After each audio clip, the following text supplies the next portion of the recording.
एक चीज़ आप सबसे रिक्वेस्ट करना चाहूँगा कि इस वीडियो को एंड तक देखिएगा, क्योंकि कई बार मेरे साथ ये होता है कि मुझे बात करते-करते बहुत सी ऐसी चीज़ें याद आती है जो मेरी रिसर्च के दौरान मैंने कहीं पे पढ़ी होती है या किसी से बात करते हुए सुनी होती है। सो आई वुड रिक्वेस्ट कि to have the optimum value of the video, इस वीडियो से आपको पूरी वैल्यू अगर निचोड़ चाहिए होगा तो इसको एंड तक देखिएगा, क्योंकि काफ़ी सारे ऐसे पॉइंट्स होते हैं जो बहुत ही इंपॉर्टेंट होते हैं और वो एंड में आते हैं या towards the end of the video आते हैं। जैसे इस वीडियो में मुझे एक बहुत इंपॉर्टेंट एस्पेक्ट था about this company, which is the red flag in this company. उस रेड फ्लैग के बारे में मैंने टुवर्ड्स द एंड बात किया है। मुझे स्टार्टिंग में एक चीज ध्यान में नहीं आया कि मुझे इसके बारे में बात करना है। सो ये रिक्वेस्ट है आपसे कि इस वीडियो को एंड तक देखिएगा। Thank you so much and enjoy the video. नमस्कार दोस्तों, आज के इस वीडियो एनालिसिस में हम लोग बात करेंगे about the company called as Sigachi industries. So इस कंपनी के बारे में आपको मैं क्विक बैकग्राउंड दे देता हूँ। एक क्विक बैकग्राउंड के बाद हम लोग फिर उसके अभी क्या चल रहा है कंपनी में उसके बारे में बात करेंगे। सबसे पहले तो उसका जो मेन प्रोडक्ट है सिगाची का, that is MCC, micro crystalline cellulose. ये जो एमसीसी है ये एक्सिपिएंट बनाने के काम आता है। एक्सिपिएंट क्या होता है? एक्सिपिएंट वो होता है जो किसी भी प्रोडक्ट को एक बल्कीनेस दे देता है। एक्सिपिएंट का जो काम होता है वो प्रोडक्ट को बाइंड करना होता है, और ये सबसे ज्यादा काम आता है in the industries like pharmaceutical, nutraceutical, food industries, FMCG and think cosmetics. But सबसे ज्यादा जो एक्चुअल में यूज होता है इसका, that is in pharmaceutical and nutraceutical. So MCC is in a way a very major element in pharmaceutical companies और pharmaceutical products. और हालांकि एज अ कॉस्ट ये फार्मा कंपनीज का सिर्फ 4 से 5% ही होता है ऑफ द एंटायर प्रोडक्ट, लेकिन ये है बड़ा important. So it's in a way a very critical component in pharmaceutical. Pharmaceutical and nutraceutical is, or rather pharmaceutical is still a very significant use case for these products, and as of now a major revenue share comes from pharmaceuticals. अब ये बनता किससे? ये बनता है would say, wood pulp से बनता है, और ये एक स्पेशल क्वालिटी का वुड होता है जो कनाडा, यूएस और यूरोपियन कंट्रीज से आता है। सो मेजरली इसका जो रॉ मटेरियल है वो that is very much imported. इसका जो कैपेसिटी अगर देखा जाए तो सबसे बड़ा capacity I think is DuPont, और DuPont is a major supplier in the world of this product. DuPont का 55,000 मिलियन टन्स पर एनम का कैपेसिटी है। सिगाची का capacity as of now is 24,000 million tons per annum, बस it is less than even 50% of the largest supplier in the world. So ये चीज है, लेकिन India में Sigachi is the leading supplier of MCC. Second leading player है in MCC in India, it is a Gujarat based player but it's a private company. एक listed और सबसे बड़ी कंपनी है जो इंडिया में, दैट इज सिगाची इंडस्ट्री। इस कंपनी का 65% रेवेन्यू आता है एक्सपोर्ट से, 35% is in domestic market. Export भी ये लोग एक्चुअली यूएस में वगैरह करते हैं, क्योंकि वहाँ पे इंडियन फार्मास्यूटिकल कंपनीज का एक बहुत बड़ा सेगमेंट है रेवेन्यू का। So US is a very big market for these guys, but because it is supplying to pharmaceuticals, तो ये as of now it is not coming under the tariff related जो threat है वो उसमें नहीं आ रहा है। बट हालांकि बोल नहीं सकते आगे चल के कैसे सिचुएशन हो सकता है। अब आते हैं कि इस कंपनी में क्या हो रहा है। आज हम लोग इस कंपनी के बारे में बात क्यों कर रहे हैं? मैं इस कंपनी को काफी टाइम से ट्रैक कर रहा हूँ। जुलाई ऑफ 2025 में इस कंपनी में बहुत बड़ी फायर इंसिडेंट हुआ था, एक ब्लास्ट हुआ था, एक्सप्लोजन हुआ था इनके एक हैदराबाद के प्लांट में। उसके बाद एक बहुत बड़ी न्यूज भी बनी थी। Everyone was talking about the scene that happened in Hyderabad. So ये काफी major incident था, काफी जाने भी गई थी unfortunately. So before this incident, the company was growing its revenue at around 25 to 30%. Management was quite bullish on this on its growth trajectory.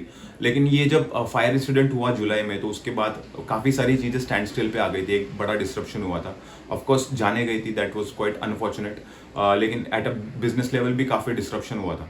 सो ये क्या हुआ था, अब उस पर वन बाय वन जाते हैं। सो कंपनी का total capacity as of now is 24,000 million tons per annum. उसमें से जहां पे फायर हुआ था वो जो प्लांट था that was around about 6,000। Almost 25% of the capacity had gone for a toss. So उसमें ये हुआ था कि 180 डेज तक ये कैपेसिटी बंद रहने वाली थी। सो इसमें हालांकि production volumes were shifted to other plants of the company जो कि गुजरात में है, बट फिर भी यहाँ पे एक 60 करोड़ का revenue loss was quite expected. इस क्वार्टर में बहुत ही खराब रिजल्ट आए कंपनी के, लाइक सिर्फ 7% ऑफ एबिटा मार्जिन आया था। नेट मार्जिन भी 10% था, but it was mostly because of the other income. Revenue degrew by almost 20%। So मैं ये बेसिकली एक्सपेक्ट कर रहा था कि इस साल कंपनी कुछ 600 या 630 करोड़ के आसपास का रेवेन्यू करेगी। तो ये जैसे फायर इंसिडेंट हुआ तो सीधा 60 करोड़ का रेवेन्यू तो लॉस हो ही गया। तो आई वाज एक्सपेक्टिंग कि शायद company would be doing somewhere around 500 to 520 के आसपास का रेवेन्यू ग्रोथ, बट मैनेजमेंट ने इस कॉन्फ्रेंस कॉल में बोला है कि they will be doing around 575 crores of revenue, but management ने बोला था कि they will be aiming for around 25% of EBITDA margin. उसके बाद जब ये फायर वगैरह तो हुआ था तो उन्होंने बोला था कि we will be aiming to have 22% kind of EBITDA margin. लेकिन अब इस क्वार्टर में देखा जाए तो मार्जिन वाज क्वाइट लो। अब डेफिनेटली यही होगा क्योंकि ऑपरेटिंग लेवरेज तो कंपनी को आएगा ही नहीं, क्योंकि एक प्लांट तो उनका already it's not being utilized at all. So जो बाकी plants है, although they are operating right now at 80 to 85% kind of capacity utilization, लेकिन जो peak revenue potential है वो तो तब तक नहीं आ पाएगी जब तक ये बाकी के जो plants है वो operational नहीं हो जाते। So that is the scene. अब देखना पड़ेगा कि ये 180 डेज का पीरियड कब हो जाता है एंड कब ये बाकी के plants they start becoming operational. अच्छी बात भी है इसमें कि company still doing some capex के बारे में बोलूँ तो they are increasing capacity from 24,000 million tons per annum to 30,000 million tons per annum. So ये काफ़ी बड़ा जंप आने वाला है। लेकिन ये जो कैपेसिटी एक्सपेंशन है that is going to come live in Q3 of FY27 as per the management. So अब आते हैं कि मैनेजमेंट ने इस कॉन्फ्रेंस कॉल में क्या क्या बोला था। सो इसमें ये उन्होंने बोला कि डेफिनेटली ये जो इम्पैक्ट है वो तो उसमें उससे 60 करोड़ का रेवेन्यू इम्पैक्ट तो होने ही वाला है। जो मेरा एक्सपेक्टेशन था कि कुछ 500 या 520 करोड़ के आसपास होगा, उससे तो रेवेन्यू थोड़ा सा बेटर दिखाई दे रहा है। लाइक दे आर सेइंग कि 575 का गाइडेंस उन्होंने इस पूरे FY26 में दिया है। लेकिन looking at the margin that they gave in the Q2, I don't think कि मार्जिन कोई बहुत अच्छा एक्सपेक्ट कर सकते फॉर दिस ईयर। अगर एट बेस्ट अगर वो 15% या 20% के आसपास या उसके बीच में भी करेंगे तो that would be like good enough for the entire year. But for that पूरे FY26 में मार्जिन अच्छा आना बहुत इंपॉर्टेंट होगा, otherwise it could be less than 15% also. आज उनका गाइडेंस काफी कम हो चुका है, मार्जिन का भी वो लोग 22% के आसपास का एम कर रहे हैं, बट पहले that was around 25% kind of EBITDA margin that they were aiming to reach. So ये टारगेट भी ऑल टुगेदर थोड़ा सा कम हो चुका है। क्वार्टर में जो अच्छी चीज होगी तो मैं यही बोलूंगा कि वो उन्होंने प्रोडक्शन वॉल्यूम तो शिफ्ट कर दिया है। उनका जो कैपेसिटी एक्सपेंशन का प्लान है that is also still going on. I would definitely want कि वो थोड़ा सा केपेक्स जल्दी हो जाए और ये प्लांट बहुत जल्दी लाइव आ जाए rather than Q3 of FY27। सबसे ज़्यादा मुझे चिंता वाली बात ये लगी कि इसमें इनका वर्किंग कैपिटल धंधे में काफ़ी बढ़ गया है। सो पहले इनका working capital days were around 80 days और समथिंग, इस क्वार्टर में वो हमको देखने को मिला कि वो लगभग 120 हो गया। सो ये काफ़ी बड़ा जंप है, ये 50% increase in the working capital हो गया। सो ये एक बहुत ही चिंता वाली बात है कि ये कब आगे चल के कम हो जाएगा। दूसरी मुझे सबसे चिंता वाली बात ये लगी, मैनेजमेंट का जो प्लेजिंग है at best it will stay at this level. हो सकता है ये शायद थोड़ा बढ़े, हालांकि मैनेजमेंट बोल रहे कि हमको तो हमारा इंटेंशन तो ये रहेगा कि हमारा स्टेक कंपनी में बढ़े, but that is the thing that क्योंकि ये सब सिनेरियो हो गया है तो ऐसे टाइम पे होल्डिंग गिरवी रख के उनको लोन लेके अपना बिजनेस चलाना इज बिकम्स मोर प्रायोरिटी। क्योंकि ये जो इंसिडेंट हुआ था ये काफ़ी बड़ा था, उस टाइम पे CM of Telangana had to intervene into this matter और आई थिंक हर पीड़ित इंडिविजुअल को कुछ 2 करोड़ रुपए का उन्होंने मुआवजा भी दिया था। सो ये सारा सिनेरियो था, it was quite a brutal and unfortunate incident. So मैं इस कंपनी को ऐसे देखता हूँ कि it's a very commoditize play, but if it is growing then it doesn't really matter. Working capital मैं चाहता हूँ कि वर्किंग कैपिटल थोड़ा सा कम हो तो ये एक अच्छी चीज होगी। मल्टीपल की बात करें तो it is trading around 13 to 15x का एबिटा मल्टीपल। ये बहुत चीप भी नहीं है for this kind of a business, लेकिन अगर ग्रोथ हमको बहुत पास में दिखेगी तो फिर that shouldn't really matter. I am still in a wait and watch mode कि यार कैसे हो सकता है। I am not really comfortable with the valuations and the growth that is lying immediately ahead.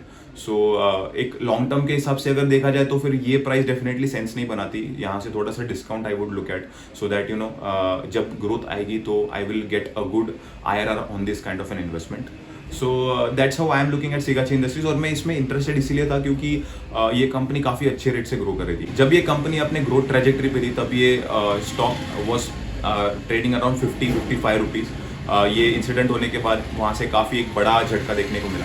अभी केमिकल कंपनीज में ऐसे scenario होते रहते हैं क्योंकि ये सेम चीज़ हमको SH केड़कर में भी देखने को मिली थी last year. So this is a very common phenomenon, unfortunately common phenomenon in the chemical industry space कि ये fire incident due to the nature of the business यहाँ पे human life का risk and these kind of explosions ये होते रहते हैं। So it is a very known risk, I would say, in this kind of a business.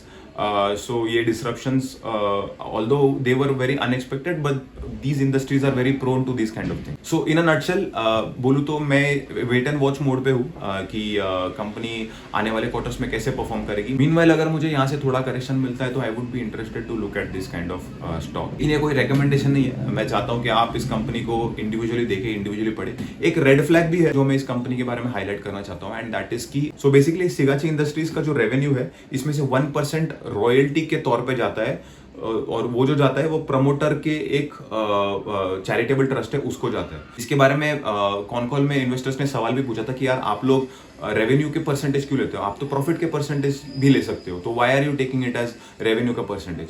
तो उन्होंने बोला कि हाँ ठीक है हम लोग इसके बारे में सोचेंगे, बट इसके बारे में कभी फिर बाद में कुछ आया नहीं. ये क्यों पैसा लेते हैं 1% रॉयल्टी, तो उन्होंने ये बोला है कि प्रमोटर ने बहुत मेहनत करी है, ये प्रोडक्ट बनाने में, R&D में बहुत खर्चा किया है अपने पर्सनल स्पेस पे. So that's why they are wanting to be rewarded for this kind of an effort. That really doesn't make sense to me. Promoter company में मेजर स्टेक होल्डर होगा और कंपनी ग्रो करेगी तो सबसे ज्यादा फायदा तो प्रमोटर को ही होगा. That's how I look at it as a red flag.